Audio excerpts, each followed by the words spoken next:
What's going on, folks? Mantan here from HitPointsGaming. We're going to be talking about PAX East 2019 in Boston. Corey, how you doing? I'm wonderful. I'm glad we're getting back together for a podcast. All right. And Chris, how you doing? Pretty good. Pretty good. All right. So PAX East, as if you're not familiar with it, it's basically a huge gaming convention. Think of it as like an E3 light, where more consumers get to go and try out stuff, and big games get announced there. Borderlands 3 was actually announced, just as an example, and a lot of indie stuff there. That's personally my favorite parts. And when you go there, it's usually a great time. I always have a really good time. It's like a mini vacation for me. And we all went, and we all have some stuff to talk about. So we're gonna start with some of the, just our overall experience with PAX, and I'm gonna go ahead and get started. And for me, I always enjoy it. It's the same setup every time. Some of the bigger booths are always the same, so I usually just skip them. Like, I'm not gonna go to Devolver. I'm not gonna go to the Castle Crashers guys. Who's that? That's Behemoth. Behemoth, yeah. I'm just not gonna stop there. You know what I mean? They didn't announce a game. I'm not gonna stop there. So, for me, I just usually have a really good time, just in the area, go nuts in there, play as much as I can, and that's usually about it. Corey, what about you?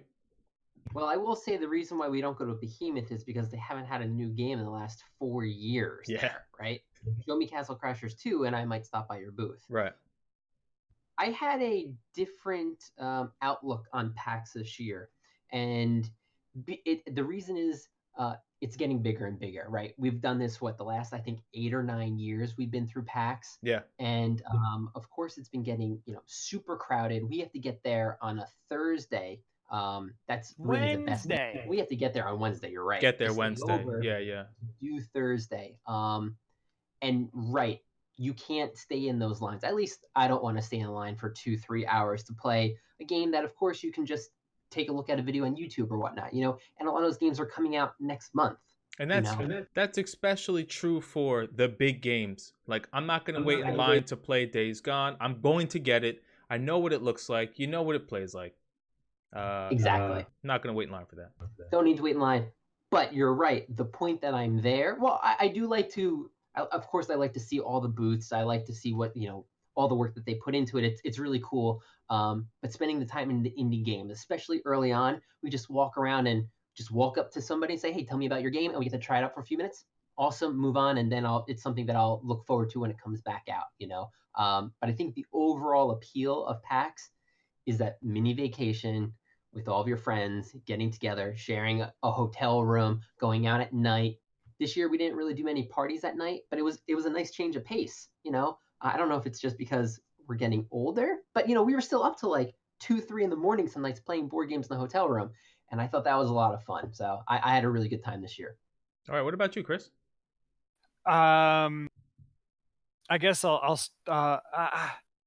I enjoy PAX. We've been going for the past 8, 9. We've been going since the second PAX. We missed the first PAX because we went snow, but we've been going since then. I love PAX because, like you said, Core, it's a mini vacation. I get to go and hang out with my friends for 3 days. Now it's 4 days, and have a really good time doing what we like to do, and that's playing board games and playing video games. It's just getting bigger and bigger. When we went the second, third, fourth, fifth year of it, it was really small. It is what Thursday is what it used to be years ago. Right. And that's why I loved it, because it was just how you said, you could walk up to a new game. Like, we walked up to Tim Schafer and was like, hey, tell me how Trenched plays. Trenched, Xbox Live, like super long ago. Like, you walked up to real developers, like real people, and said, hey, let me try this game. What made you think of this? Where'd you get the music from?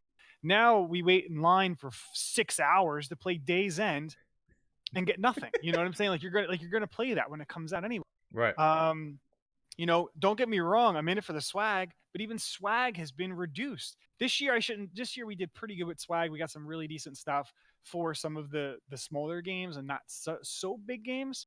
But pins. That's all you get. People. What's that? All you get is pins. You get a lot of pins, which is not bad. And I don't want to say, like, I'm only in it for the swag, because, like, indie games, I don't really want your swag. Like, I want you to spend your money on the game. I'm cool with not getting a t-shirt, not getting anything from you, because I'm having a good experience with your game. But Days End, I want like a zombie head, or like Borderlands 3 gave out those masks, like so they got these masks at the panel, which is cool because it's swag, like everyone wants swag. That's why you go, that's why you do things. But I don't necessarily need it from the smaller things, the Okay. smaller vendors, the indie games. But back to it, it's just too many people at PAX to really enjoy going. I want to play Days End because I don't have an Xbox or a PlayStation, so I want to play those games there because I'm not going to be able to play it at home. However, it's not worth me sitting in line for 4 or 5 hours to play it. You know what's weird this year is Sunday is usually the day that's not so bad, and this Sunday that queue line was the biggest it's ever been. It was all the way out to the front entrance where the escalators are, which is crazy. I'm a Thursday guy. I Thursday's huge. knock everything out on Thursday. Not You know a lot what? of people on the floor. Thursday stinks. Don't go Thursday. Thursday is What? horrible. The lines are so long. Everyone just stay home Thursday. See, I don't find that so much. I don't find that. I'm just letting everyone know. Oh, yeah. I don't want to let anyone know on a secret how great Thursday is. Okay, yeah. I understand. But yeah, for me, Sunday this year I think was the worst day. And Saturday, I just felt walking around that it wasn't as bad as it usually is. Usually on Saturday you can't move anywhere. Every I'll agree with intersection that. is I agree. jammed. But this year Sunday was that day, and it was rough. End of the day Sunday is where the lines start to go down, so you might be able to sneak in to one of the big ones. Me and Matt did like Streets of Rage twice and Windjammers because we just went back in the line a couple times. But yeah, it's packed in there. And It's just getting too much for me. I think this is my last PAX. Like, it's just, I only have so much time to take off, and I'd rather spend that time going somewhere else. And we keep talking about indie games. Let's check out MagFest. Like, PAX might be the end of it for me because it's just too many people. I just don't have the time to sit in line. That's fair. That's fair. I did personally line waiting. I did for Oculus, which we'll get into when we go over the big stuff. Streets of Rage, and one other game that I can't put my finger on right now. But I know I waited in 3 lines, but that was it. Like, I was like, I'm just not waiting anywhere. Like, I just don't do that. I don't have time to sit there. Yeah, I just feel like you're missing the whole thing. If you don't wait in line, you're not experiencing what you're there to do. And then if I'm sitting in line, I'm not seeing anything else. It's just it's a double-edged sword. Yeah, it's definitely a tough balance there. So why don't we go into some of the non-indie stuff, some of the big stuff, right? Borderlands 3 announcement. Go ahead. Okay. You want to go into that? I thought we were going to go with board games. Oh, board games first. I'm sorry. Board games first for everybody out there. I know this is more so board game centric. I'm excited about this. That's why. Okay. So board games first. I'm going to do mine. I've only got one, okay? I got one board game that I saw that I thought looked really cool. It was basically a Twilight Imperium style game, and it's called Over Battle. The way they explained it to me, and I'm not going to go into crazy detail about it because I don't remember all of it. Basically, there's 4 factions, and 3 of them are the same, and they take place in 3 different corners of this huge rectangle map. It was enormous. And one of them is like a mercenary group, and only the mercenary group can go into other people's home planets and stuff. And at some point the mercenary group actually turns and becomes like a regular faction too. A million details, yada yada. It looks pretty cool though. It comes with a lot of parts and a lot of pieces. It's on Kickstarter.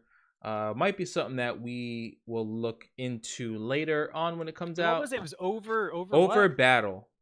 OVER battle. Correct. Over Battle. So that might be something that a huge map too, right? It was enormous, just like Twilight. Yeah. It was a huge map.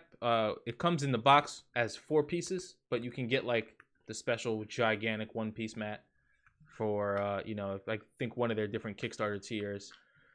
So maybe you'll see that on HitPointsGaming at some point. Maybe not, but I thought it was kind of cool. Chris, you seem like you're the most excited for this, so why don't you go first? Well, yeah, we didn't play a ton of stuff, but we did play some. What we did play was awesome. One of the first things we saw at the Square Enix booth, I'll start with this because Corey's not really a big fan, was the Tomb Raider board game. Now it's Tomb Raider. It's awesome, right? Because it's Tomb Raider. It's still around because it's a fun franchise. The board game, you start like a circle. We have some pictures I took too. It starts as a circle, and you kind of move around the circle depending upon how you play the game, obviously. And you're trying to get to the last part of that circle, the last piece of the pie to finish. And you draw cards, and You can steal stuff from other people's hands. You can, like kind of slow them down, betray them a little bit. I thought it was really fun, but like Corey's going to say, the game doesn't start until like if there's 10 tiles in the map, the game doesn't start till like 8. Like you're just kind of building a hand. There's no reason to have Okay. these Okay. first few tiles because you're just waiting to get to the end of the game to get the objective and then to screw everyone else over. Go ahead, Corey. Yeah, so you're trying to find this relic, right? And the real relic is going to be one of the last 3 tiles. By picking up a card, you get that card if you're the first one in that room, right? So there's the mechanic where I can steal a card from a player, and I'm hoping that I'm stealing the real relic, okay? And once you get to you can only get to the last tile if you have the real relic. So yeah, what do you do the first 7 tiles of the game? Nothing. Because we're all basically, we can't advance until the threat level of a room reaches 0. So we all just kind of like steal from each other cards, build up our hand, advance the next tile together. That's it for the first 7 rounds. Nothing, right? You can have a max hand size of what? 6, 5? I think it was 7, and then you can change that too. Sure, if I do a point of damage to you, then it goes down to 6. But guess what? Then you can play 1 card that heals you back. Okay, like you don't take damage from any other real means. At least I didn't feel that. I did not get the feeling of I'm playing in Tomb Raider. It was just like, oh, you're in this room. Ooh, what room's that? Ooh, this is the killer room with all the spiders. Okay. So it's Well, like why? so it's like Legends of the Hidden Temple card game. I would much rather play that. Yeah. It's like, oh, why is there spiders here? Well, see, there's a spider in that art. Okay, so what's different? Oh, nothing. Okay, what should I do? Oh, the same thing as everything. Yes, it was fun at the end when you could steal cards, but I skip ahead to that.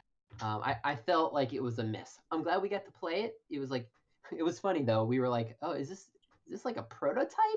Man, the quality was poor. That's a shame. From Square Enix. Like, come on. It was upsetting. But I would say it would be more like a family-friendly game that you could play. I would say more for like younger kids, and then maybe like I don't know, 8 to 10 bracket with an adult playing. Sure, but I'm telling you what, the 8 and 10-year-old doesn't know what Tomb Raider is. Right. So I don't really know what their target market is. But Chris liked it. I think everyone else did. Yeah, I liked it because it was different. I liked the gameplay was different. The board was different, not just being a circle, but the way you move. But like you said, there was no point to the game until we got to the end. Like like they have to incorporate, like you said, there's spiders and scorpions in this room. What do they do? You just it had to have that thrill at the end of the game, kind of towards the beginning too. Or at least build to it. At least the rooms get more dangerous as you go, type of thing, maybe, and have to start to survive, like a survival thing, or I don't know. Right. I'm glad we checked it out. Right. I'm glad we checked it out. Yeah. And then the next one we saw, which Core actually picked up, I don't know how to say it. I don't know. Yeah, I don't either. Eschaton. It is a T. Eschaton. Okay. So actually, I first saw this at PAX Unplugged, and I didn't pick it up then. I wanted to actually sit down and do a playthrough of it, and I made sure when I saw it there at PAX East to set some time aside. We sat down, myself, Chris, our buddy Kev, and James sat down. So we played a 4-player demo, and right off the bat, I want to tell you this. I think this might be one of the reasons why I did walk away with buying it. The person demoing the game to us knew how to tell me the rules and demoed it correctly. Okay. Hard to find. Like our buddy for Tomb Raider. I don't know what was he like. Maybe he like built the website. I don't know. I think they just hired him to read like 2 pages of an 8-page book. Yeah. Like he just didn't. He was just like, pick the card up. Yeah, fine. What does this do? Whatever. He's telling us the wrong rules. This young lady who told us knew exactly how the game worked, answered my questions, and I think it ran very smoothly. A good length of time for a demo. We've talked about this before. It's hard to demo a board game, right? So this game is technically like 12 rounds. We played 4 full rounds, and like they tailored the demo to give you a taste of what the game was, and I got a great understanding. So basically, it's like a deck builder game.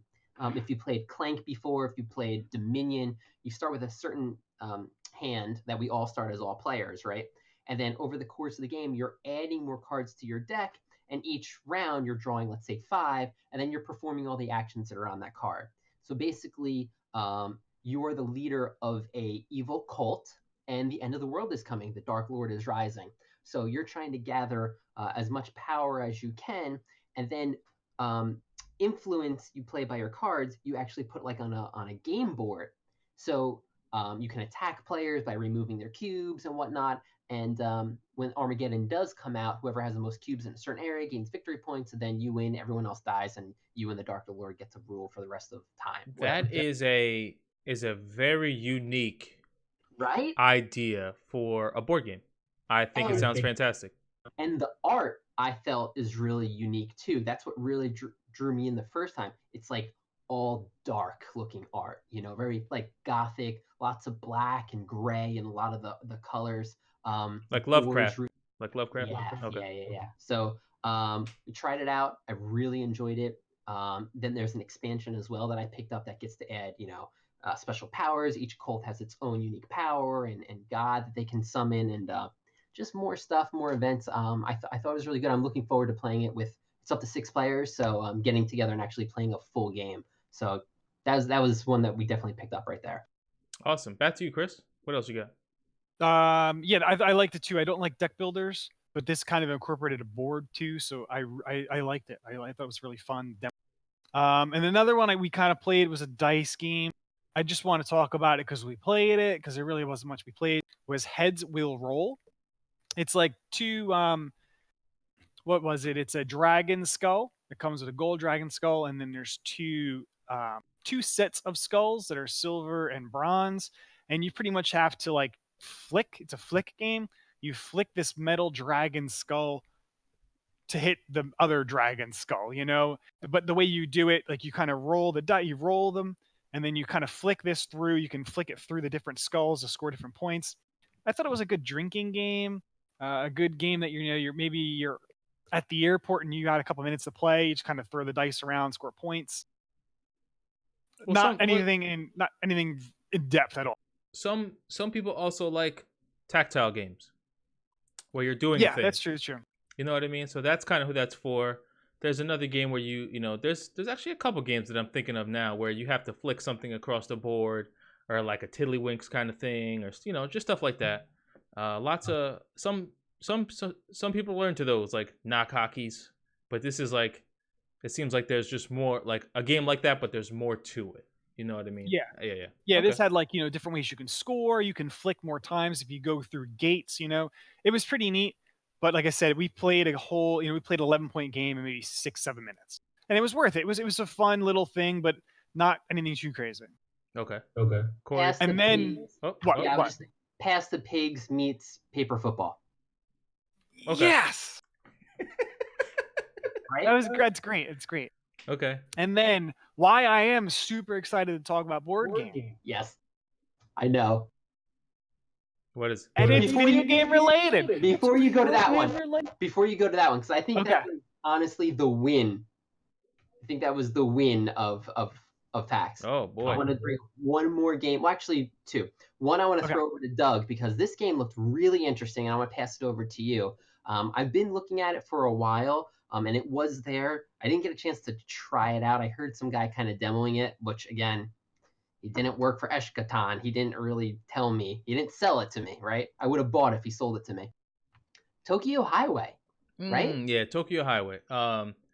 We were walking through the board game area and we came across this little setup that they had, and I was like, immediately when you see the game, you're like, what's this? Like, what is it? It looks cool. Box is cool. Booth was cool. And the little pieces that they had were also really cool. Tokyo Highway is a game where you basically, I'm just going to say the word sticks. You have pieces of wood and you have like spacers almost, and you have to create a highway using these pieces. So you start to build these structures on top of the spacers and all the sticks. And when you build one, you put your car on it. That's basically a point. and it's the person with the most, the person with the most cars on the most sticks at the end is basically the winner. And I didn't see a demo of it, right? But just looking at it and the guy telling me about it, I was like, man, this seems like it could be really fun. It was $40. I should have went back and bought it, but I totally forgot by the time the last day because I was playing Streets of Rage and Windjammers. There was a couple other games there too. Apparently, there's like a game. There's 3 different games, and you can put them all together to make one huge game. I totally forgot. We played this at PAX Unplugged. Those ones you're talking about right now. Yeah. Check they're in the PAX Unplugged playlist, so definitely check our YouTube channel for that too. So you guys can go check those out. But I thought Tokyo Highway looked great, and I probably will still actually buy it. Corey, what'd you think of Tokyo Highway? Yeah, man. Like you said, it's got that the board appeal. When you walk by, you're like, oh, that looks really cool. It draws you in. It's like a dexterity type game. I definitely want to try it out. It's like super Kerplunk. Exactly. I like how we're describing games. Yeah, I thought it looks cool. They had a couple other cool games too. They had one about like dogs, like you had to feed these dogs on like a bonfire. So basically, I'm gonna do this as fast as I can.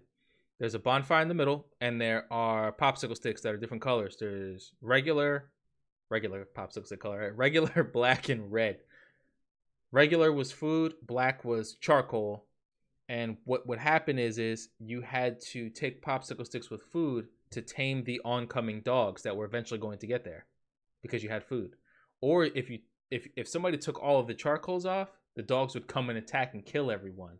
So it ended up being like a balance of whoever had the most tamed dogs without dying at the end was the winner. And it just, another thing that struck me was the little figurines that they had, which was a little wooden guy with his arm out, so you could put the dog underneath his arm as if you tamed it. And I was like, it looks so cool. So I like that guy's booth. I thought it was cool. Very nice. All right. I think Chris is ready.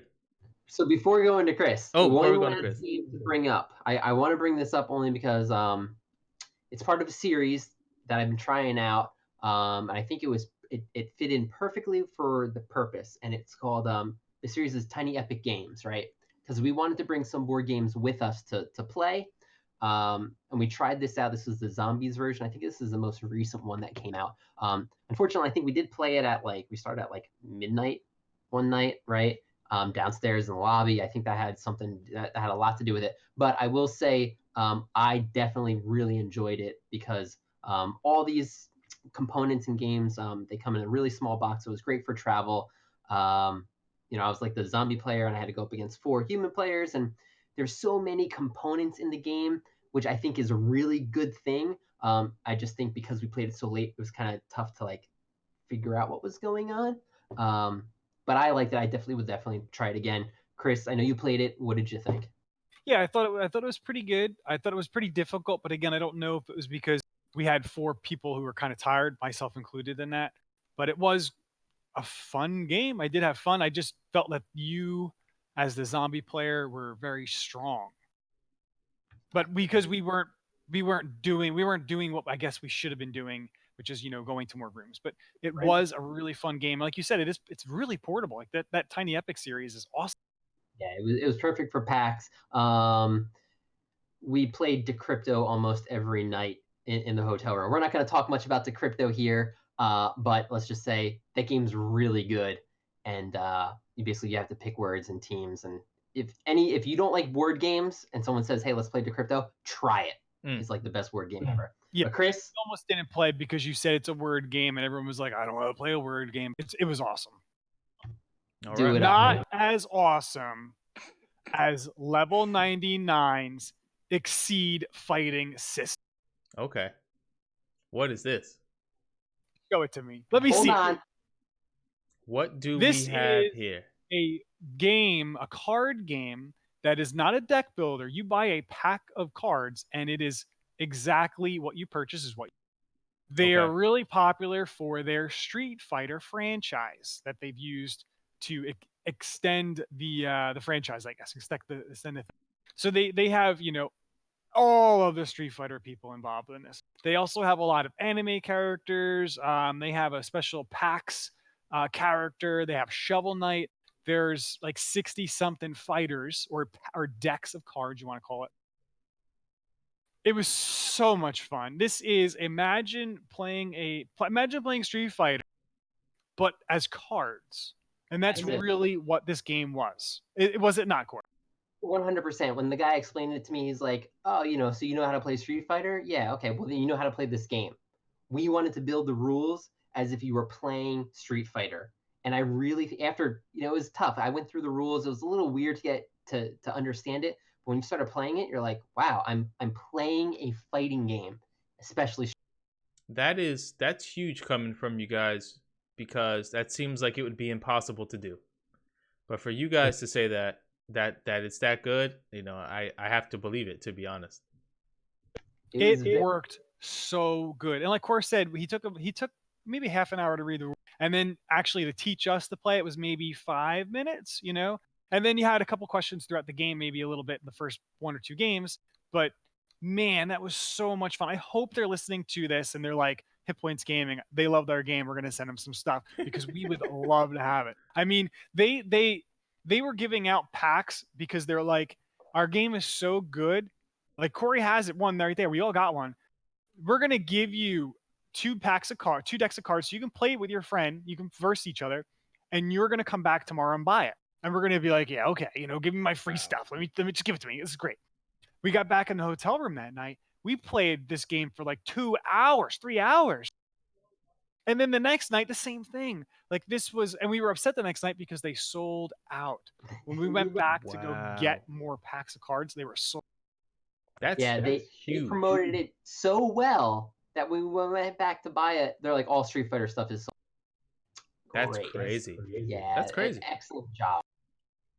It just plays really good. The art on it's really fun. It's very simple to understand once you get a grasp of what it is.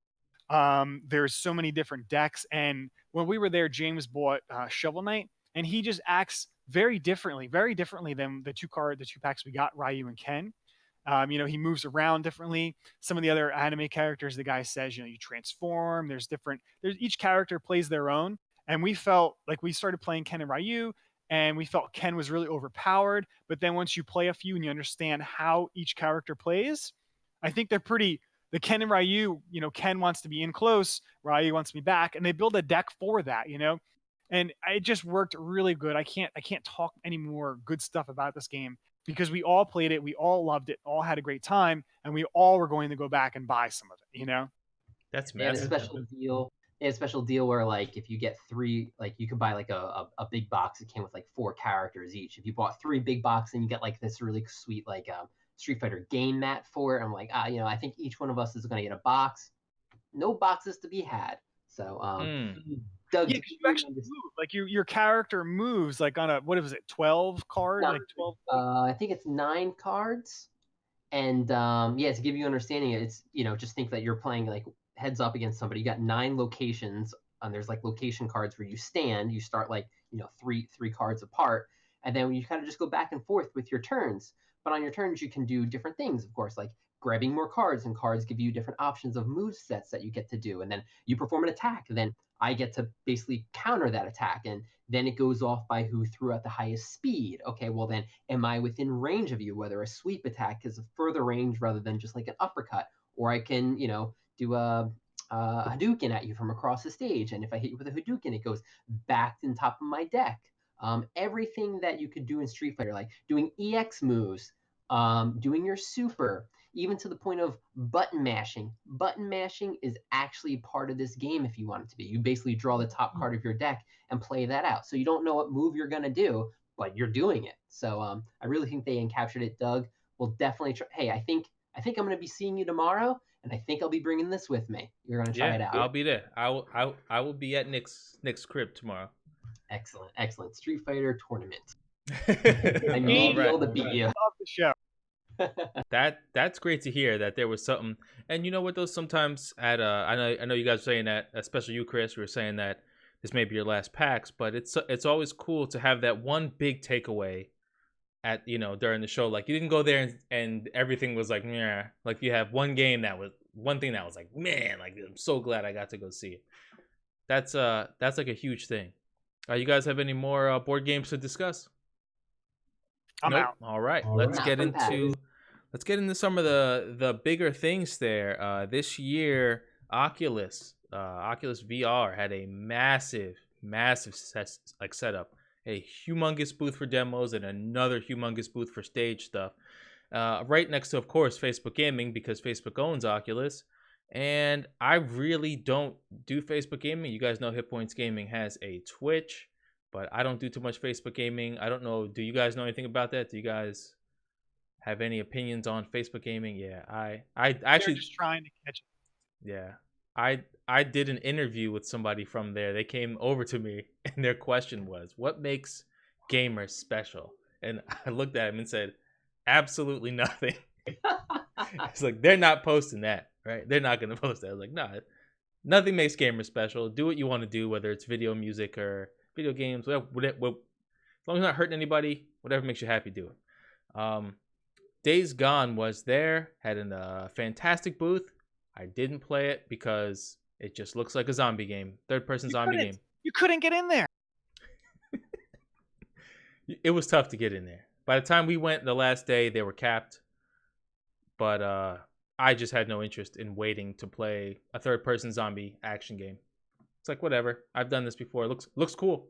But I was like, The whatever. booth was definitely cool. They had the zombies on the side, like the real people dressed in zombies, like slapping, like taking pictures, growling at. You walked in the booth, you had corpses hanging. It was definitely cool. You get your picture on the bike that, from the game. It was really cool, but I couldn't get in there. Yeah. It was tough.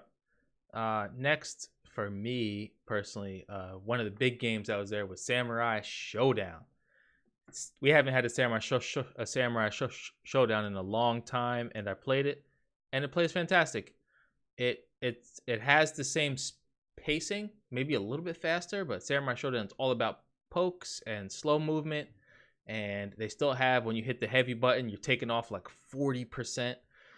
One thing that I was so surprised was that they left the blood in it. They left the blood in it, coming from SNK. A lot of fighting games nowadays have taken that stuff out besides Mortal Kombat.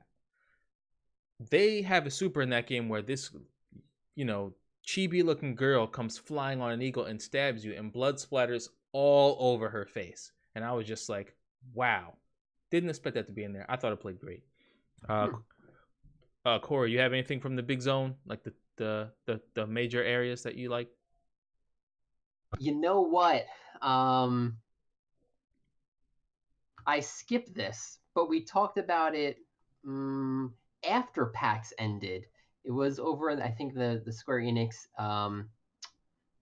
Dragon Quest Builders 2, right? When my one friend sold me on it, and I actually just picked up Dragon Quest Builder 1. Oh, really?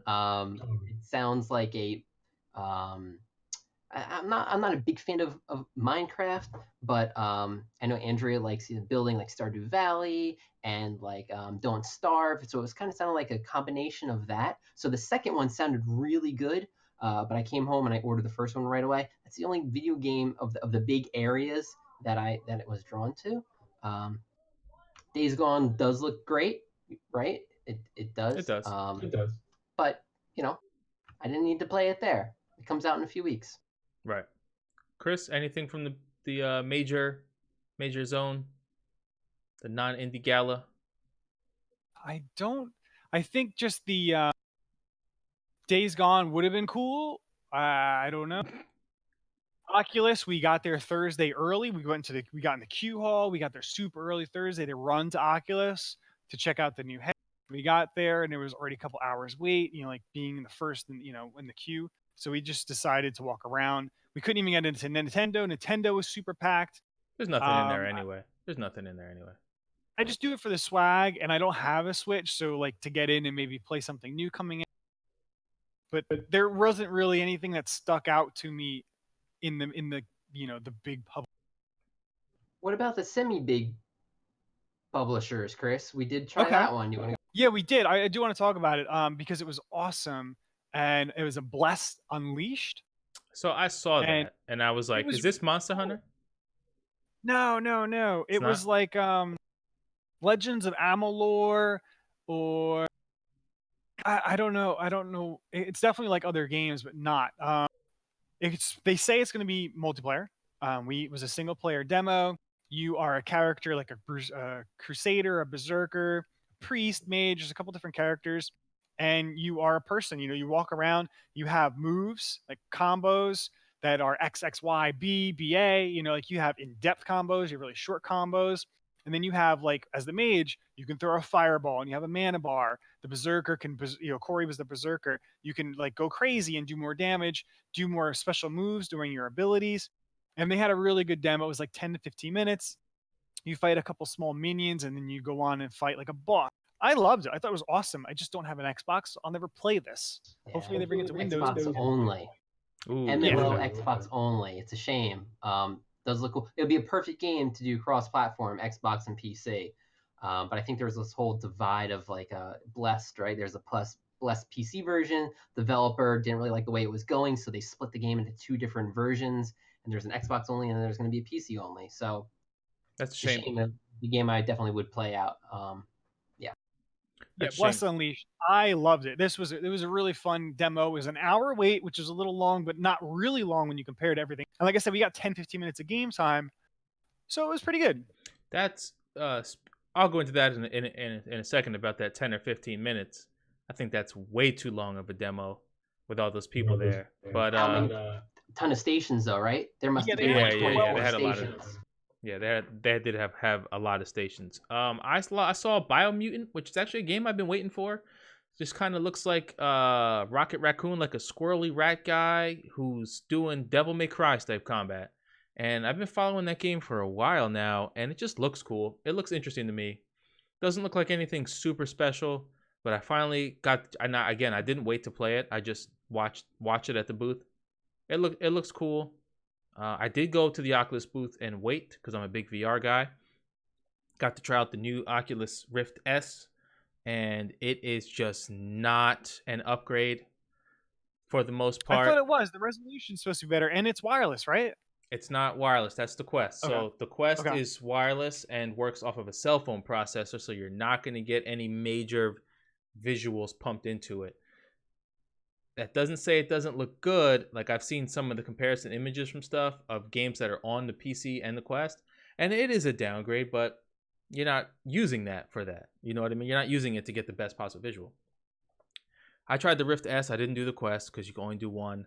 And basically, I was trying to find out, should I upgrade to this thing? And the answer is absolutely not. It is Okay. The lens is higher resolution. It's LCD versus OLED though. So like these ones, the Rift CV1, that's what I'm going to call the original one, has an OLED. That means deeper blacks. And I don't know if it was the demo or if it was the headset, but the demo I played was really lame. It was for And what game did you play? I played. Oh my god, I can't. It's the one from Insomniac, the big one coming out, the one with the robot. I can't think of the name. It just escapes me right now. But I played, like the main big demo for the game that's coming out. The demo was super lame. All you did was it was like a walkthrough. There was no combat or anything. Asgard's Wrath looks great, but I didn't play that one. But a lot of the demo was dark, and it was also super gray on like while I was playing. And I don't know if that's because of the headset or if it's because that's just what the game is. The screen is a little bit more clear, that you can tell. The screen door is the screen door effect is not gone, but it's a little bit better, There's no earphones on it, right? The earphones are built into the strap, but it has a port for you to use your own headphones. Well, it's like, I don't want to use these gaming headphones on top of a VR headset. That is not what I want to do.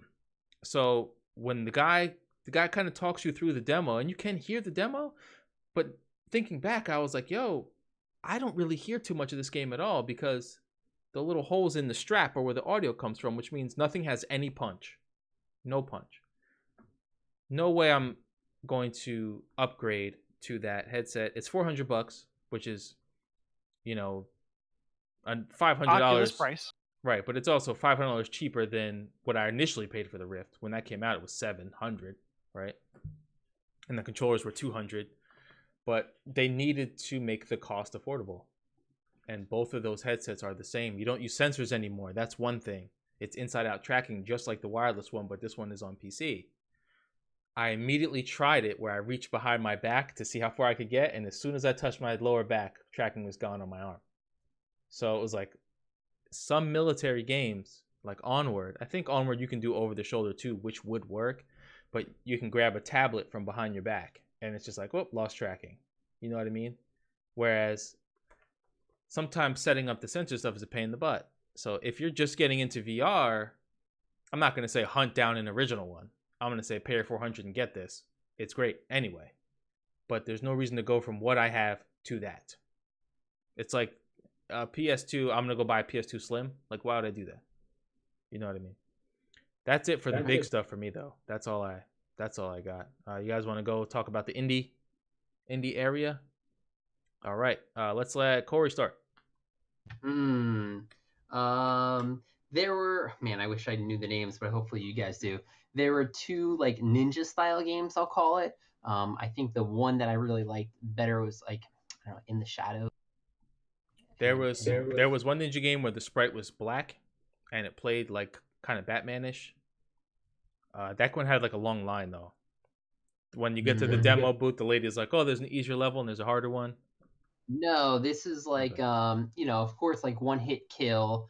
There's 4 different ninjas going around, and there's like a colored background, right? It's 2 different colors. Let's say it was orange and Oh purple. yeah. That it Yeah, was your ninja could. it was the party game. Yeah, your Yeah. ninja could, with the touch of a button, you could change your color and blend in kind of like a chameleon in the background, and you just have to go around the board and like one hit kill somebody, kind of like what is that, tower fall, right? But we were kind of like ninjas that jumped around. Uh, that was a lot of fun for me. I thought it was cool because you could hide, Yeah. and Exactly. some of the powers let you reveal people, and you could always see the person's footsteps, which I Yep. thought was kind of cool. Yep. That was cool. Indie games to me are like something cool to try out for a few minutes, like a party game. I know Chris is probably going to touch base on one game that we all played together, I'm assuming. I'll let you talk about that because you enjoyed it a lot more than I did. But yeah, I would play it. And then another one that I'll mention that no one wants to, and because it's kind of lame, is this Foundations. This is a kind of like a medieval style city builder game. Kind of reminded me of like in Scotland, where like you kind of raise a medieval town and build stone walls and raise sheep and then build a castle. And it looked really cool. I really like city building games. I came home and I started looking it up. I know it's like it's released already. I do want to check it out, but I think it's like let's say the beta version of it. I don't know. That was about it. There's some other indie games that I did enjoy. I know you guys are gonna really touch base on a lot of them. Unless, is anyone going to talk about Young Souls? Don't know. Go for it. Chris, are you going to talk about Young Souls? Sure. This was my favorite indie game that we played. Okay. That I saw. I did not care for it one bit. Go for it. Go for it. Yeah, wait. Okay, what are you going to talk about? How great it looks, and you get to move between stages and tech. Yeah, it has all the cool things that you want in a video game, right? Co-op, right there. Really cool items. Okay, bosses that you fight. It's kind of, we were talking about like that, like Streets of Rage style, like Turtles in Time, where we're like side scrolling, right? Combat. It was awesome. But it's like, okay, go pick your weapon loadout. I spent more time picking my weapon loadout than playing the actual level. You go to the level, it's like, oh, beat these guys. There's 2 goblins. They die in 2 hits. Now you're on the boss. Okay, who is it? It's a goblin. He takes 3 hits.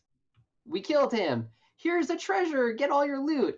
Go to the next stage. Like, wait, that was the entire stage? So unless the game is like that in the very beginning and then it opens up, pass. Big pass on my part. And it was very slow, it felt. The frames were low. I'm not even a person that picks up on frame rates.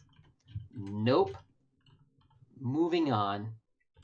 I thought it was fun. I like a beat 'em up game. I'm really looking forward to Streets of Rage, but this was like, you pick up different items, you find different items and treasure chests. I agree with you. I hope that it's not like, because it was like 2 or 3 enemies in a room, move on to the next room, move on to the next room. And it was only 2 or 3 enemies. It wasn't really difficult. And I'm hoping it was a demo to really show you, like you play 3 rounds and then you get into a boss, you fight a boss, and then you walk, you a demo. Get out of here. I really enjoyed it. I'm looking forward to what it really could be, or what more of it could be. I liked it. I like beat 'em ups. That's really why I like it. Yeah, and I guess the last game that I'll bring up, Doug, you're gonna have to help me on the name here. Basically, What? Super You broke up. Contra. What the game? Blazing Chrome. Yes. Sorry, I was muted. Blazing Chrome. Right.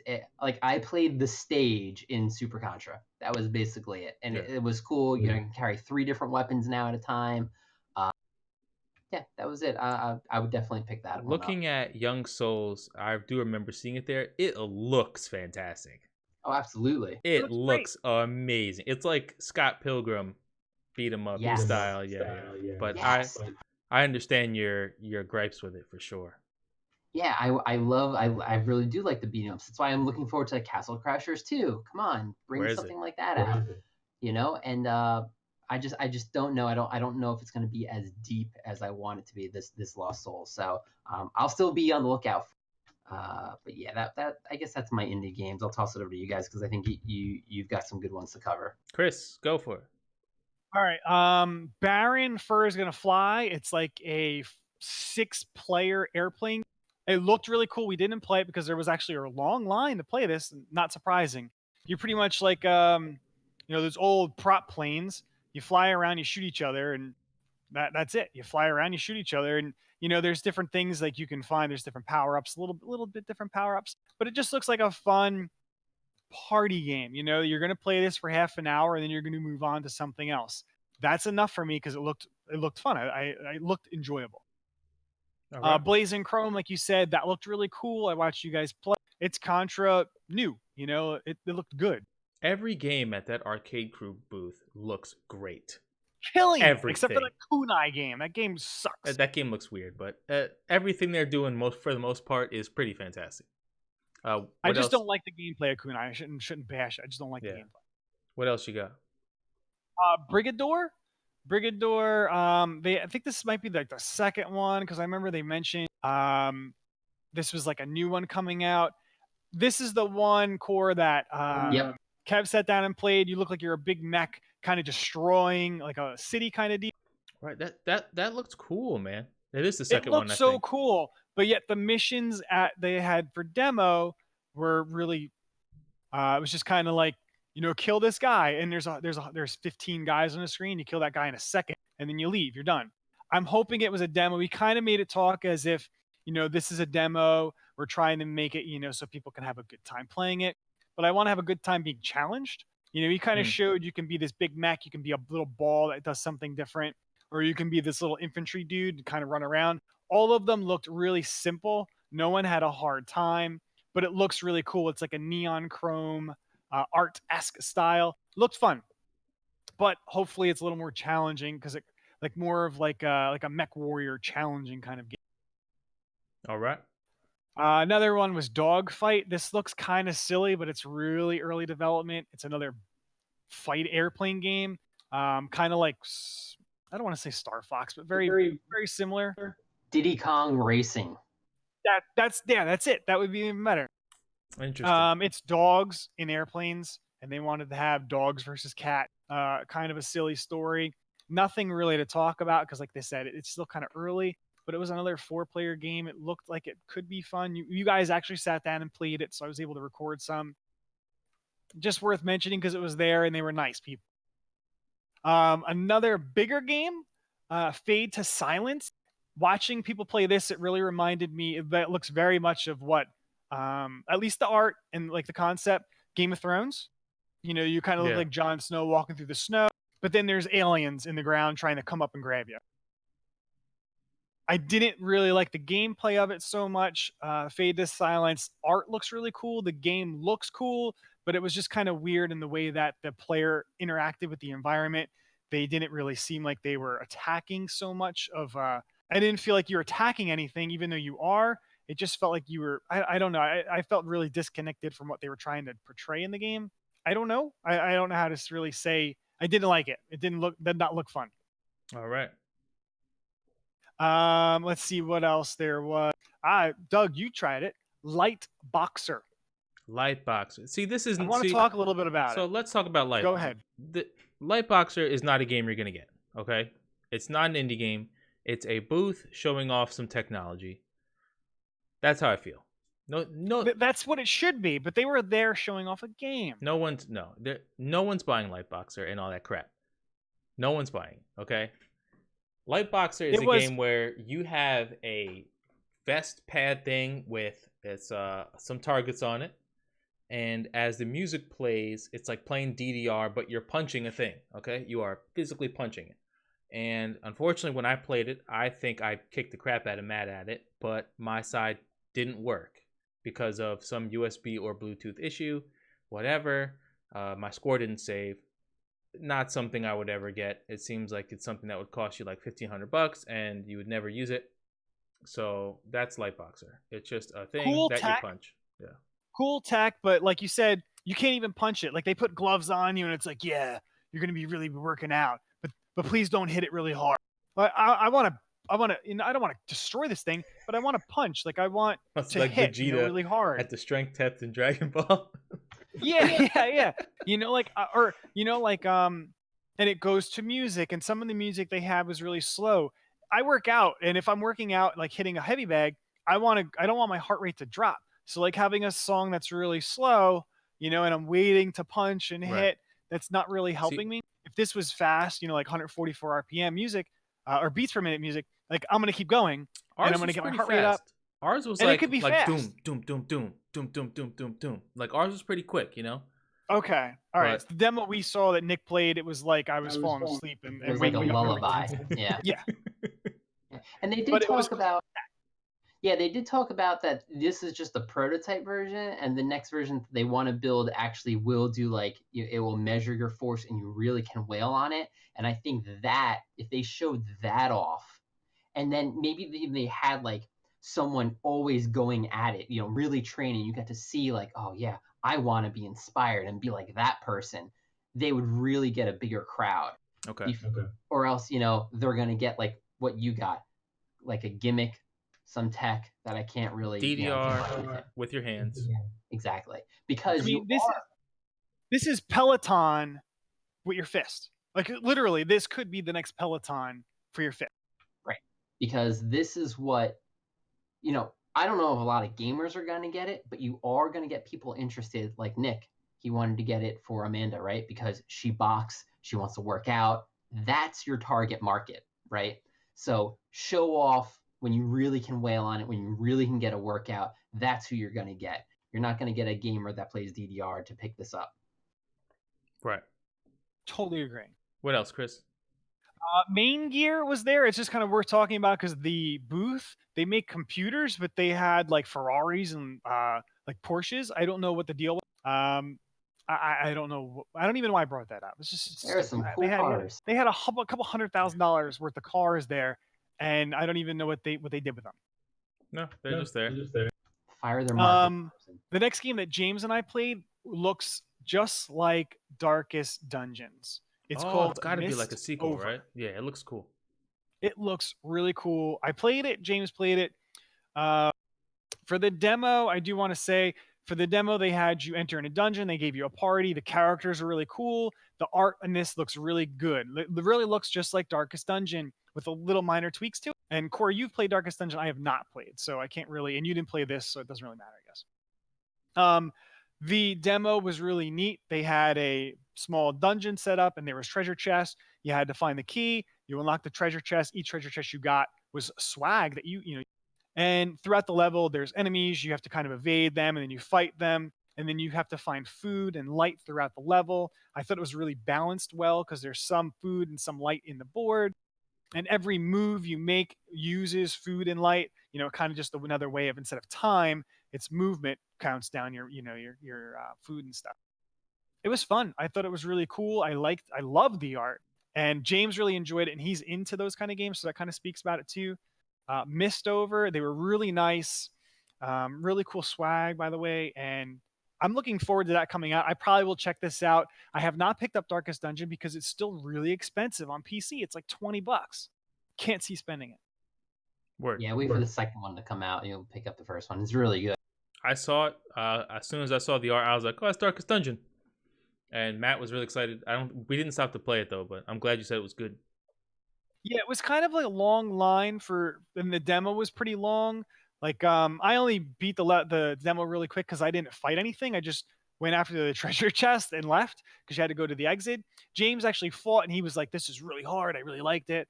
But it took him another 10, 15 minutes longer than what it took me to beat it. So the demo was probably a little too long because we were in line for maybe half an hour to get to it. And it wasn't a big game. They only had maybe 5 stations for demos.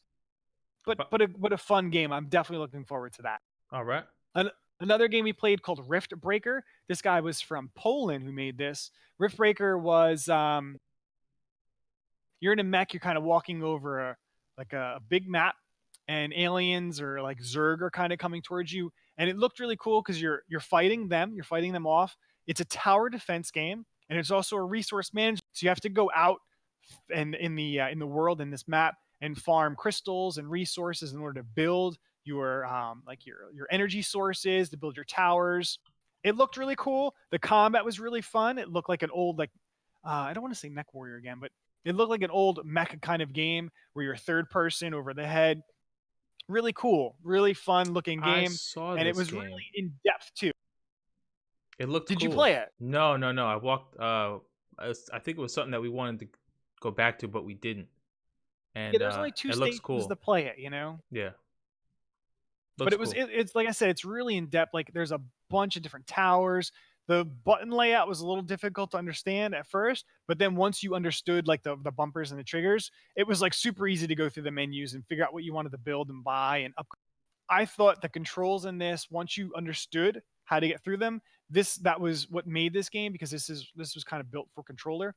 The Mm. controls were built exactly how they should have been. I thought they did a really good job figuring out controls on a controller as opposed to a keyboard. When you have a billion keys on the keyboard, you only have so many on a controller. They did a really good job of manipulating the controller to feel as if you have just as much control with a controller as opposed to a keyboard.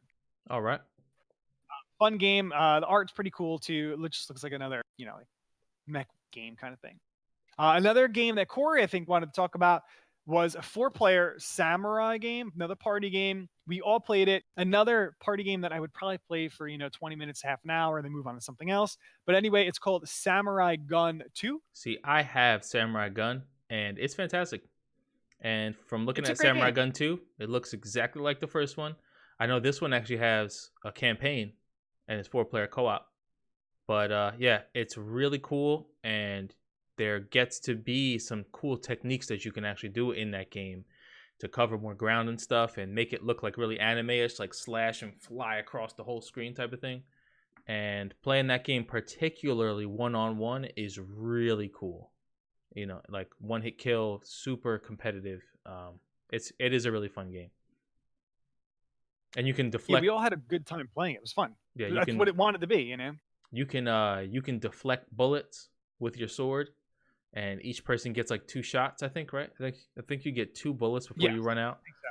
So you have to always be aware, and it seems really cheap at first when you don't know what you're doing. That okay, I just got shot from across screen. You didn't have to get close, but when you get used to it, it actually becomes a really cool thing where, say somebody's jumping above you and they think, you're gonna shoot. Well, they might just throw out a sword swing just to hit the bullet back at you as like a defensive tactic. You know what I mean? So Samurai Gun Yeah. it is a great game, especially if you have some people over for sure. Yeah, it's definitely a really in-depth game, even though it's only got 2 buttons, really. And Right. like you said, with you have time, you have a delay after you swing, so you can swing again, so you're kind of open. Yep. It is. So you can bait them with the gun, you can bait them with a switch. I liked it. It was really a really fun game, but yet not something I could play all day. Right. And that I feel like that's a lot of the indie booth, right? You find something that you really like, it's really cool, but you don't necessarily see yourself going to buy it because I would buy this, but Right. again, I won't buy it because I never have 3 other people at my house to play it right. enough. I'm not going to spend $20 on a game that I'm going to play once every 3 months. Gotta start using Parsec, man. Parsec is the bomb. Yeah. Hamachi, yeah, I know. See, But then I need my other friends to go spend 20. But now I spent, now we're not with $80. Not with Parsec, you ain't. Okay, Parsec. we'll talk about that later. We'll talk about that later. Parsec is But important. that was a fun game. That was a really cool game. Another like cooperative game or competitive game, which was really cool too. And the guy had some crazy sparkle shoes on, rhinestone shoes. I couldn't even watch the game because I was too busy looking at the shoes.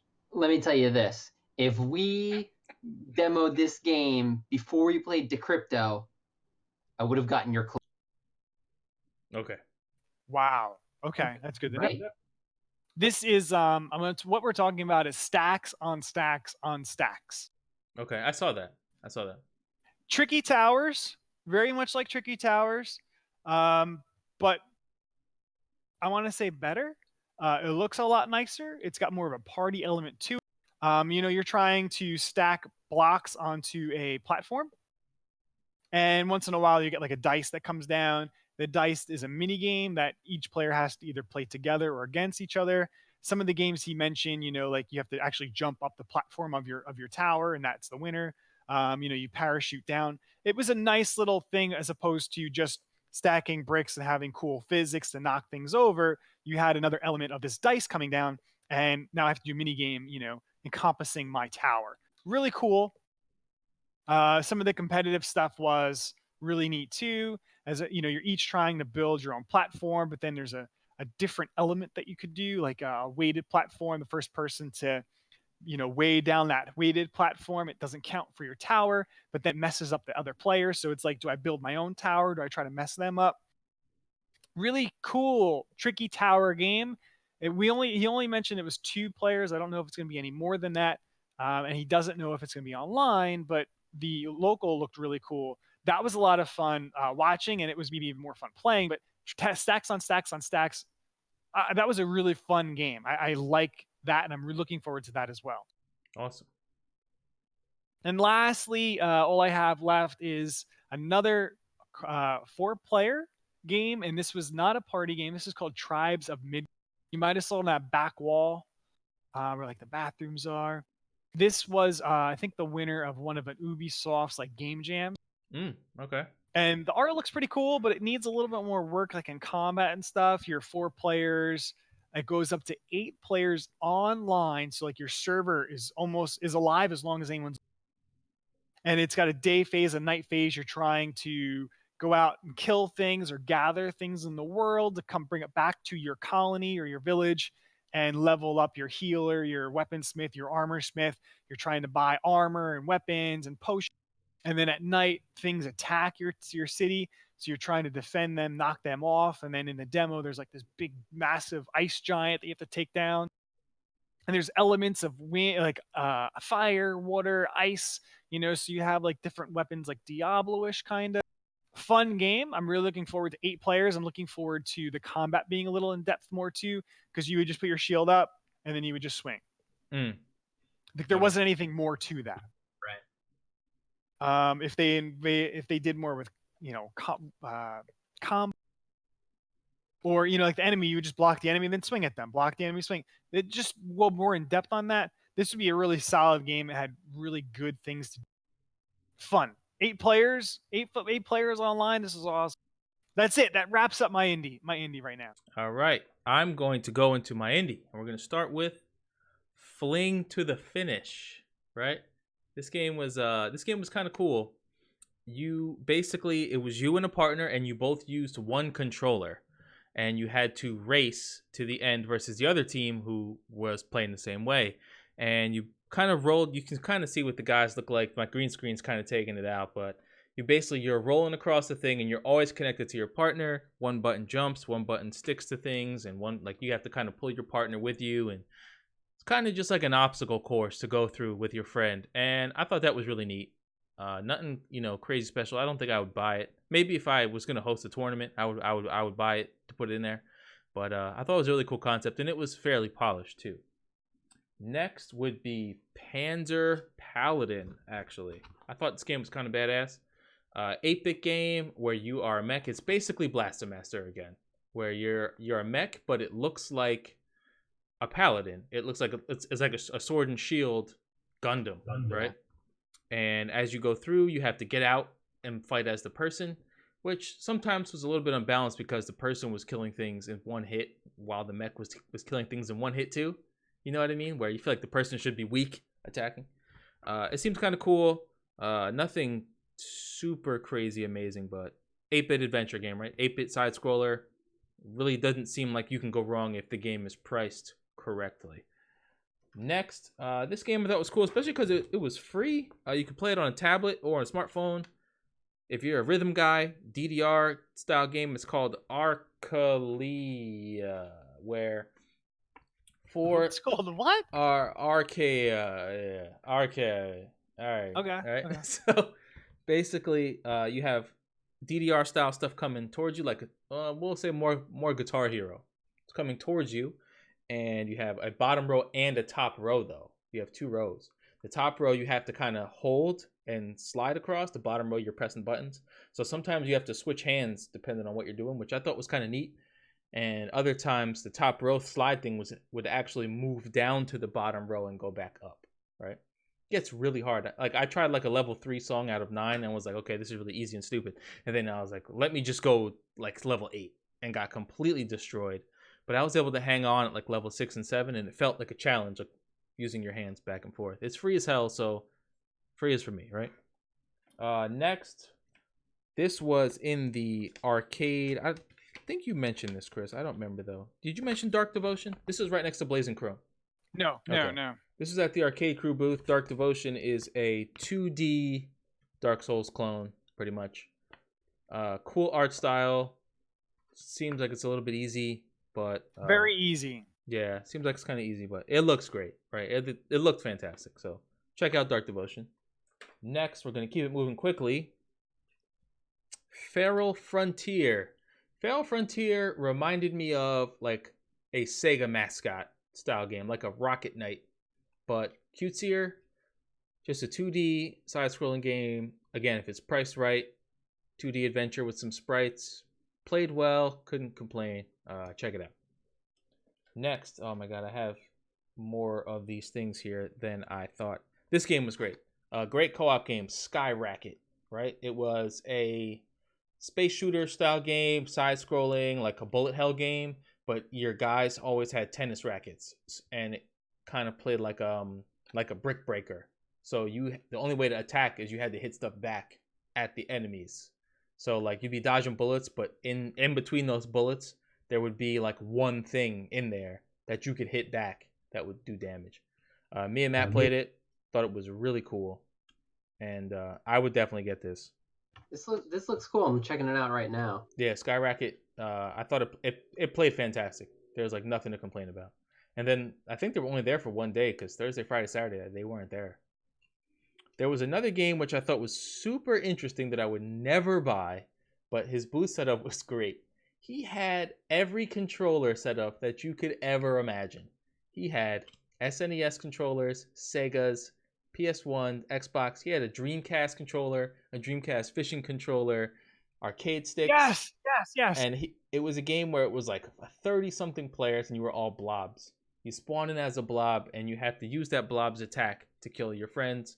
Every blob has different moves. You have a Kirby-style blob that goes down on top. You have one that was like a knight that lunged forward, one that shoots stuff. Again, not something I would buy. It was just seemed like a really cool tech thing because on the screen showed all of the controllers. Hey, like you walked up to the booth and it was as simple as he's just like, hey, just pick one, press A. Okay, cool, let's go. So really cool tech, not something that I would be into. I don't even know how USB power management would work on something like that with so many things put into it. Next, what is this? Vigil. Maybe I shouldn't even have mentioned this. Vigil's kind of like a Dark Devotion, but the art style is not pixely. It's like hand-drawn-ish. Some of the animations were fantastic. Some of the animations were pretty bad. If you like kind of foresty, gothic art style, 2D side scrollers, you might want to check it out. Thought it played cool, but it was nothing like super special. Next was, oh my god, this game was so much fun, and Matt didn't like it that much. Mowing and Throwing, I thought was great. It was a game where it was competitive yard mowing, and you had to mow the lawn to get your percentage up, and throw stuff on the other guy's side that would mess him up. And as you mowed, your lawnmower would get grass, and you could throw grass on the other side. You were like gnomes or whatever too, right? I think. Yeah. Okay, yeah. Yeah, you were gnomes, so you can throw grass on the other side, throw rocks, all types of power ups. You had to get fuel. I thought it was really cool because it was just, I thought it was like a cool competitive game, and you can do 4 players.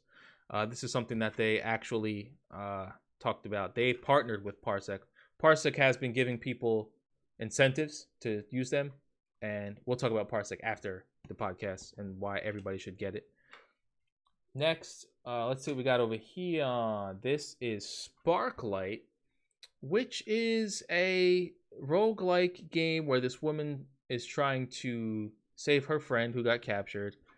Kind of a Stardew Valley-ish sort of game, but although it's roguelike, you don't lose everything when you die. Think like Rogue Legacy. So you kind of do constantly progress. I love Rogue Legacy. Yeah. So it seems pretty cool. Don't know if I would just be like, man, I need to go jump into this game and play it. But if I had downtime in my game, this seems like something that'd be kind of cool to go through. My non-Streets of Rage best game of PAX was Moving Out. Moving Out, I'm surprised you guys mentioned it. I thought Moving Out was so much fun. I'm a massive fan of Overcooked. And Moving Out is the same exact game, but you're moving furniture out. And I just feel like playing that game with someone or playing a versus mode would be just the most fun thing of all time. And the art style was like Wind Waker, which is interesting. I thought it looked really good. And I feel like a competitive game of that would be really fun. Everybody trying to like grab boxers and throw them out windows and all that kind of stuff. And then I think everybody should check Moving Out if you can find some gameplay. Seems really fun. But the best game of PAX was one more actually. Windjammers 2 was there. If anybody doesn't know what Windjammers is a Ultimate Frisbee style game that came out in the arcade. It's an SNK game. It's really good. They had Windjammers 2. The art style was fantastic. You could actually knock the Frisbee up now, jump up and dunk it, which is new. Plays just like the old one, but this one has a hand-drawn art style and it's fantastic. Streets of Rage 4 is a game that a lot of people didn't like the art style when they saw the trailers. And I'm always like, I'm giving it a shot because I'm a massive Streets of Rage fan. And I was even kind of like, the art style looks okay. Everybody wants sprites, right? Everybody wants to see sprites back. But when I sat in that booth and you play it and you're sitting next to it, when you see how many frames of animation are in those hand-drawn things and their hair's moving in their neutral stances and the light from the background is bouncing off the characters and onto the street, the game is pretty much perfect the way it plays. All the moves are the same. You have air specials now. You can throw characters into each other and juggle them. You can knock dudes up in the air and juggle them on the way down. You can actually do your specials. They take your health, right? But in this one, if you hit the enemies back enough times, you gain your health back, which is an interesting concept. I thought Streets of Rage 4 played absolutely perfect and no complaints, and I will buy 7 copies of that game when it comes out. Awesome. I was looking forward to playing this. Again, the line was only like 15 minutes, 15 people deep, and they wouldn't let you get in line. Yeah. That was my big complaint. We went up to it, and the line was capped, and we were just like, dude, can we please get in? And we just moved the cap thing behind us because the guy was gone. The guy... Okay. Yeah, it was capped, and the guy left his post. We happened to walk by and was like, psh, move it right behind us. Like, no, hey, we're in here. We made it. Yeah, it was a long line. And one thing I wanted to talk about was demo length. It's a major problem when you have 1 or 2 stations and your demo's 10 minutes long. And it really is just like, you don't need to let the person beat the level, dude. You don't. 5 minutes. That's all you need. If it's a beat 'em up game, 5 minutes. What else? Like, I don't let the person have 10 lives and die 10 times. That's what makes the lines take forever, and it's kind of stupid. It's kind of silly. But that's it, man. Those are my indie games for PAX, and I like to mention that Corey up there is the GoldenEye PAX East 2019 champion. I got 3rd that day. I was basically just trying to help Corey win. I would love to have got 2nd place. But what'd you think about that tournament, Corey? Well, let's talk about, because you also won 2 tournaments as well, and I do want to bring that up, that HitPointsGaming did bring back 3 medals. 3 medals from PAX East, so I'm very happy about that. So yeah, not only do we know video games, that I think we're pretty good at some of them. So I think the medals prove it, which is good, right? Because the entire time here I am talking about how good I am at GoldenEye, and we go to a tournament like this, and I went a few years ago, right? We all tried it out, and it was tough. I didn't even make it past the first round. Yeah. Just because of the rule sets, and it's tough when you play your entire time when you're playing a game a certain way, you get accustomed to it. Like for instance, we play with like -10 health. This tournament was normal health, so I can stand there and shoot you 10 times in the face before you die, and whoever gets that last bullet's going to get the victory. So I was kind of afraid it was going to be like that, but looked out the first round or so. Unfortunately, someone got 1 kill in my game. I went 10-1-0-0 in my match in the first round with normal health. But then from there, it was going down different brackets, and both of you joined. Chris, I have to say thank you for joining. They were looking for players to fill out. I think, was it like 32 people? Yeah. Played it. So yeah, Chris jumped in and played it, and we really represented really well, right? Yeah.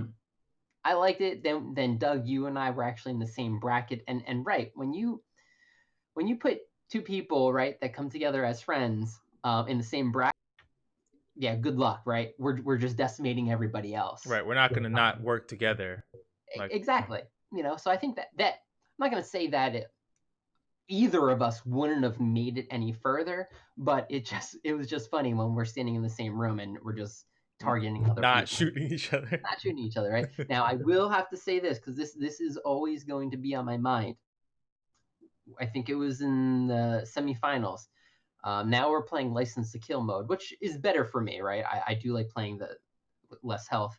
Doug and I still weren't attacking each other, right? And we were playing against this one guy. Okay, let me step this back. I'm sorry. He was great. I gotta tell you this full picture.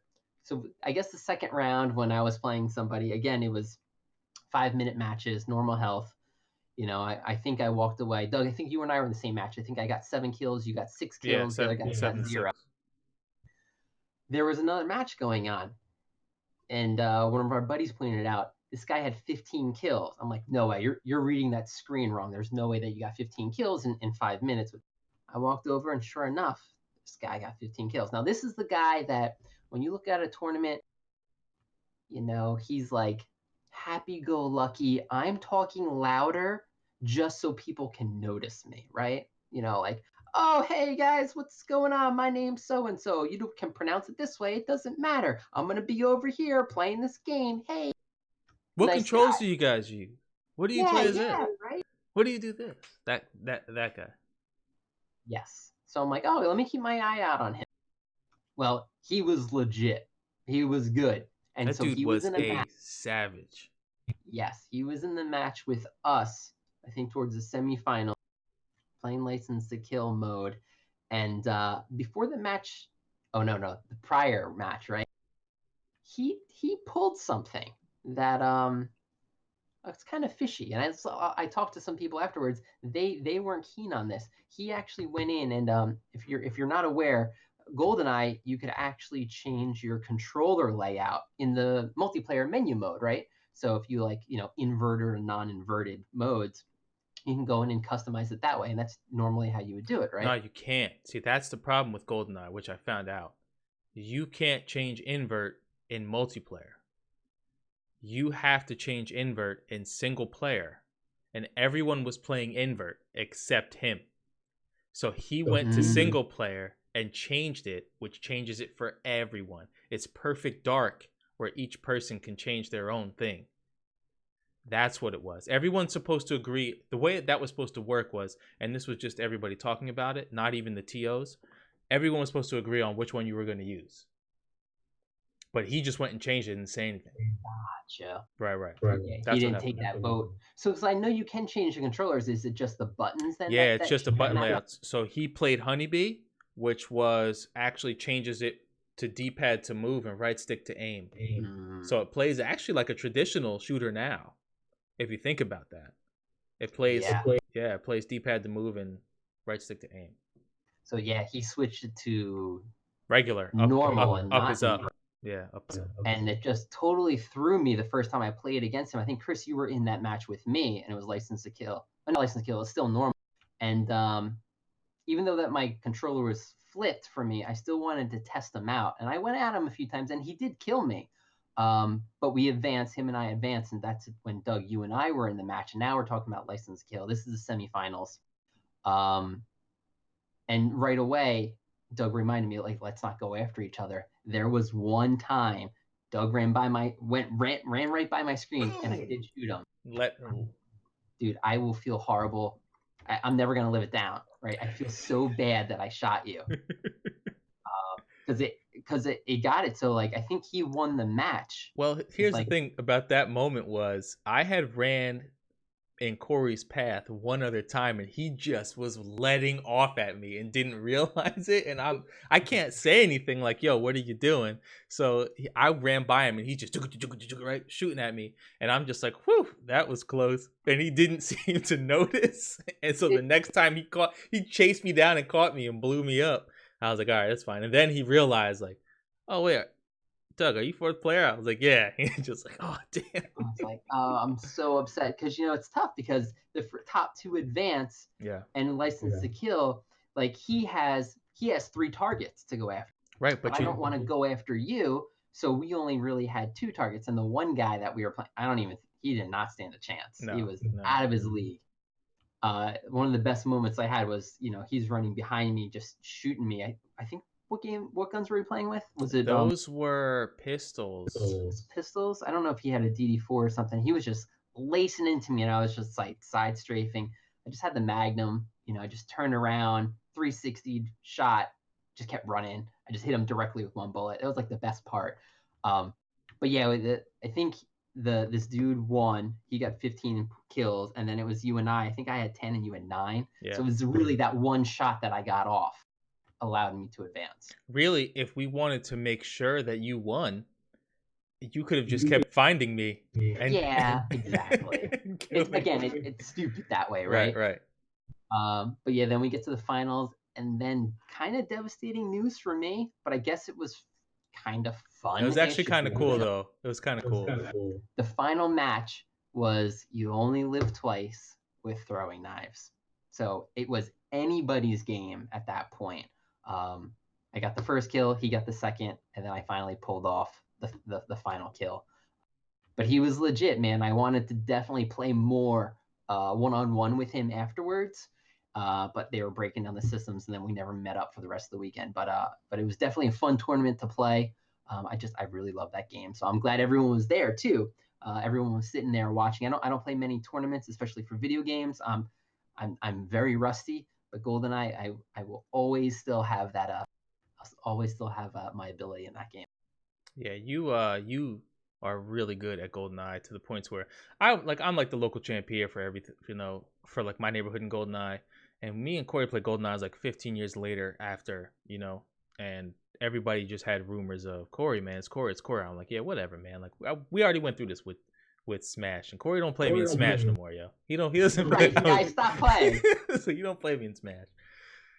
Played GoldenEye, and it was just a 4-player game, and it was just Corey 10, everyone else 0, over and over. And I think one time we played one-on-one at my house. I have it on my YouTube, actually. I have a set of us playing. I think I got 5 or 6, but I never beat him. 5 or 6 is pretty good too, because Corey's a guy that's strafing through around the corner, and his first bullet kills you as he edges out of the corner, which seems impossible to do in GoldenEye, but I don't know. It just seems to work. My tournaments were easy peasy, to be honest. Amplitude I played right after. No one stood a chance there. No one stood a chance. Windjammers, here's the thing. I go into Windjammers and I'm like, I want to play this game in tournament because I love it. Never played it in competition before.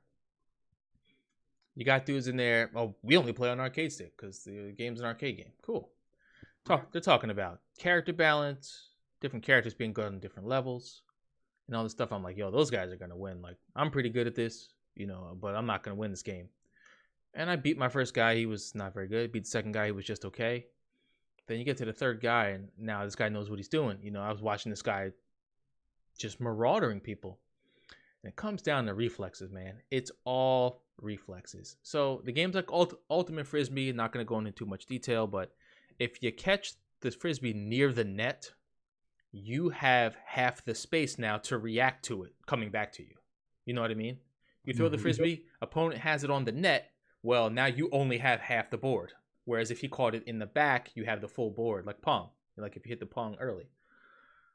And it's just like, all right, what options does he have? What character does he have? And what's he going to do? So I just started playing people out. I was like, I'm going to take this to the next level. And I'm going to let him catch it. I'm going to go down to open up the top, knowing he's going to throw it there, and then just dive up and catch it.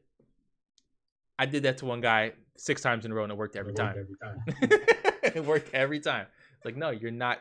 Like, stop throwing it up there. And he would have actually scored if he had thrown it towards me because I had already dove. You know what I mean? But it just worked every time. For the most part, I kind of dominated that day on that tournament too. But there were people there who knew what they were doing for sure. But GoldenEye was definitely the most exciting out of all of them. I got bopped in Street Fighter. I should have. I could have. I'm not gonna say I should have. I could have beat the guy I fought, but I didn't beat him. Yeah, it was definitely. It was fun. Yeah, definitely fun getting together and doing that, especially watching your buddies play and root for them. It's because we always play each other, right? So we all know our skill levels, but then being able to test it out, with a greater audience is something different. So. And clearly, it was proven like who's good at GoldenEye that day, because 2 or 3 people were playing on another level. At least two people were playing on another level. But that's about it for me, man. Beyond that, PAX is always fun just to go get food. We have a couple places that we eat. And that's it. I don't have any other notable PAX things to share. What about you, Chris? I do have one other thing. We talked to Hyperkin while we were there. Doug, you probably are interested in this. Hyperkin has something coming out at the end of this year that will allow a Nintendo light gun to work on any display. That's incredible. So no longer do you need that glass on a CRT in order to have your light gun work. There's some kind of emulation going on. It's a deck that you put the top loader only. It's like a deck you put the game into, and then from that point on, it somehow manipulates the gun so that you don't need to have it come back. If that works, so it's a special gun and it's a special like deck that you put the card in the game. So now you can play on your LCD, LED screen and not have to worry about it. That's really cool. If that worked with the AVS or like the analog consoles, that'd be amazing. If it did work that way. Speaking of guns, there is one other thing. Did you guys see that booth? It was like an Xbox One thing that came with like 4 horrible. guns. 4 yes. guns. Horrible. Man, I thought it was like I thought it was kind of cool. It's very cool. I wouldn't buy something like that, right? But it worked, and it worked pretty good. The guns worked pretty good. And Did it? I thought so, man. When I was playing, I didn't have any problems. I played the demo on the left where you had the guy, the stupid cat, and I thought for what it was, the fact that we don't have light gun games anymore, I thought that it worked pretty good. I'm not gonna buy it, but I thought it was okay. We had Kevin and I went and looked at it. It was pretty cool, and I have video of it somewhere. It just was really off. Like you're aiming dead in the center, but it's to the right now. It's up and right now. It's you had to look where you were shooting on screen versus aiming the thing. Yeah, and he said that it worked off. I forget what he said if it worked off IR or not, but he was like in a darker room would be much better because with all these lights in the convention center, it's kind of throwing. So maybe it'll work better on a projector screen. So maybe I'll be able to see it cooler in that. I don't know. It looked very cool. Don't get me wrong, because it was just you buy the guns and you have this little camera you put down and you go. Yeah, that's what I thought was kind of interesting about it. But that would be it for me. I think that's it. Corey, any other notable mentions? I'm looking forward to PAX Unplugged again in Philly next year. We will be staying there longer. I really do like the board game section. I think the board game section was actually lacking this year. It's a little bit smaller. It was.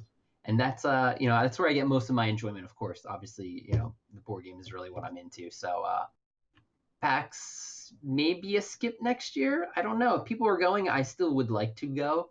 But I think MagFest is probably gonna be replacing PAX EAST. Cool.